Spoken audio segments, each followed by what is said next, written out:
নমস্কাৰ বন্ধুসকল আপোনালোকক স্বাগতম জনাইছো আমাৰ ইউটিউব চেনেলটোলৈ। আজি ভিডিওটো হ'ল বেটেলছ এণ্ড ৱাৰ্ছৰ ওপৰত দ্বিতীয়টো ভিডিও মানে সেকেন্ড পাৰ্ট। প্ৰথম ভিডিওটো যদি চোৱা নাই চাব, মই লিংকটো ডেসক্ৰিপচনত দি দিম।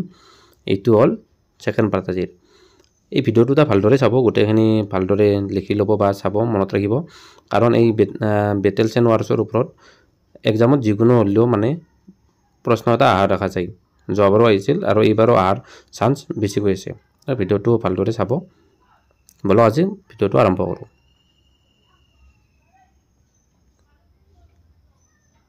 আজিৰ প্ৰথম কুৱেশ্যনটো হ'ল when was the first Muslim invasion of the Ahom kingdom took place? Ahom ৰাজ্যত মুছলমানৰ প্ৰথম আক্ৰমণ কেতিয়া হৈছিল? ইয়াৰ কাৰেক্ট এনসাৰটো হ'ব এ 1527। 1527 খ্ৰীষ্টাব্দত আহোম ৰাজ্যত মুছলমানৰ আক্ৰমণ হৈছিল, প্ৰথম হৈছিল। আৰু এইখন বংগৰ সুলতান নুসৰাত শাহৰ আণ্ডাৰত হৈছিল। এইটো মনত ৰাখিব। নেক্সট কুৱেশ্যনলৈ আগবাঢ়িছোঁ।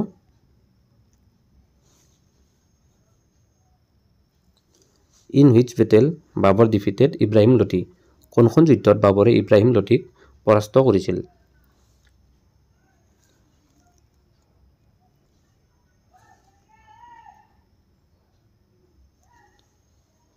ইয়াৰ কাৰেক্ট এনসাৰটো হ'ব বি ফাৰ্ষ্ট বেটেল অফ পানিপাট। পানিপাটৰ প্ৰথম যুদ্ধত বাবৰে ইব্ৰাহিম লোধিক পৰাস্ত কৰিছিল আৰু এই যুদ্ধখন হৈছিল 21 এপ্ৰিল 1526 চনত। এইটো মনত ৰাখিব।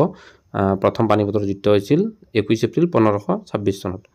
আৰু বাকী দুখন কেতিয়া হৈছিল যদি আপুনি এইটো জানে কমেণ্টত জনাব, বাকী সেকেন্ড পানিপাটৰ যুদ্ধ আৰু থাৰ্ড পানিপাটৰ যুদ্ধখন।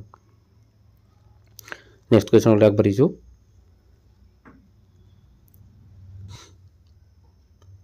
Battle of Hydaspes was fought in the year? হাইডেছপেচৰ যুদ্ধ কোনটো চনত হৈছিল? ইয়াৰ কাৰেক্ট এনসাৰটো হ'ব এ 326 BC।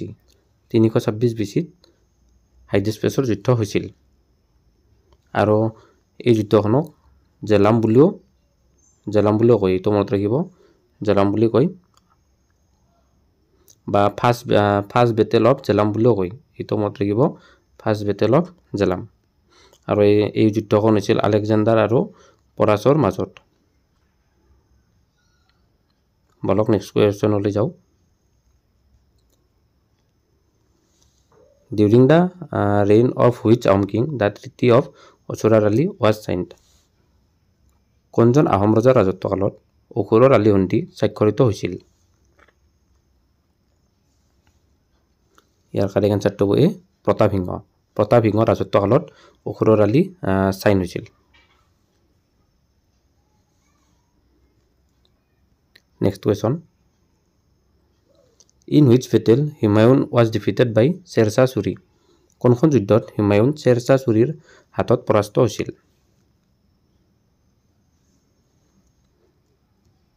ইয়াৰ কাৰেক্ট এনসাৰটো হ'ব a battle of Chausa. Battle of চৌচাত হুমায়ুন শ্বেৰশ্বাহ ছুৰীৰ হাতত পৰাস্ত হৈছিল আৰু এইখন হৈছিল 1539 AD। এইটো মনত ৰাখিব। বলক নেক্সট কুৱেশ্যনলৈ যাওঁ। In which year was the battle of Kannauj fought? কোন চনত কান্নৌজৰ যুদ্ধ হৈছিল?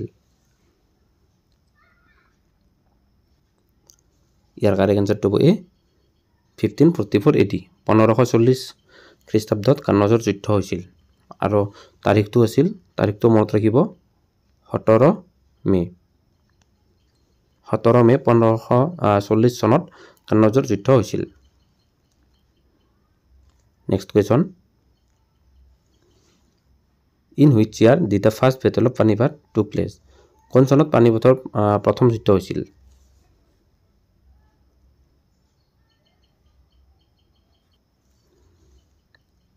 ইয়াৰ কাৰেক্ট এনসাৰটো হ'ব বি 1526। 1526 চনত পানিপাটৰ প্ৰথম যুদ্ধ হৈছিল। নেক্সট কুৱেশ্যনলৈ আগবাঢ়িছোঁ। The Kargil war of 1999 was fought between India and which neighbouring country? 1999 চনৰ কাৰ্গিল যুদ্ধত ভাৰত আৰু ভাৰতৰ লগত কোনখন চুবুৰীয়া দেশৰ মাজত হৈছিল ইয়াৰ কাৰেক্ট আনসাৰটো হ'ব ডি পাকিস্তান 1999 চনত কাৰ্গিল যুদ্ধ ভাৰত আৰু পাকিস্তানৰ মাজত হৈছিল next question Which among the following is known as the Assam's Jallianwala Bagh massacre তলৰ কোনটো অসমৰ জালিয়ানৱালা বাগ হত্যাকাণ্ড বুলি জনা যায়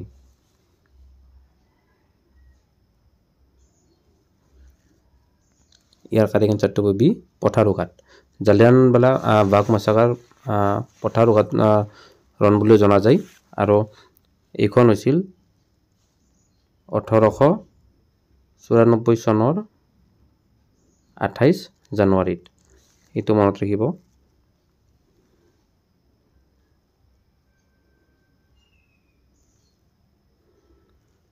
নেক্সট কোৱেশ্চন লৈ আগবাঢ়িছো Who was the leader of Dundia rebellion দুন্দিয়া বিদ্ৰোহৰ নেতা কোন আছিল ইয়াৰ কাৰেক্ট আনসাৰটো হৈছে হৰদত্ত পূজাৰ বৰুৱা দুন্দিয়া বিদ্ৰোহৰ নেতা আছিল Haradatta Pujar Barua next question When was the first Ahom Kasari battle took place প্ৰথম আহোম কাছাৰী যুদ্ধ কেতিয়া হৈছিল ইয়াৰ আনসাৰটো হ'ব এ 1490 চনত প্ৰথম আহোম কাছাৰী যুদ্ধ হৈছিল আৰু এই যুদ্ধখনত আহোমসকল পৰাজিত হৈছিল গতিকে আজিৰ ভিডিঅ'টোত এইকেইটাই কোৱেশ্চন আছিল ভিডিঅ'টো চাই যদি ভাল পালে লাইক কৰিব শ্বেয়াৰ কৰিব আৰু কমেন্ট কৰি জনাব নাপাহৰিব ধন্যবাদ আৰু লগ পাম নেক্সট এটা ভিডিঅ'ত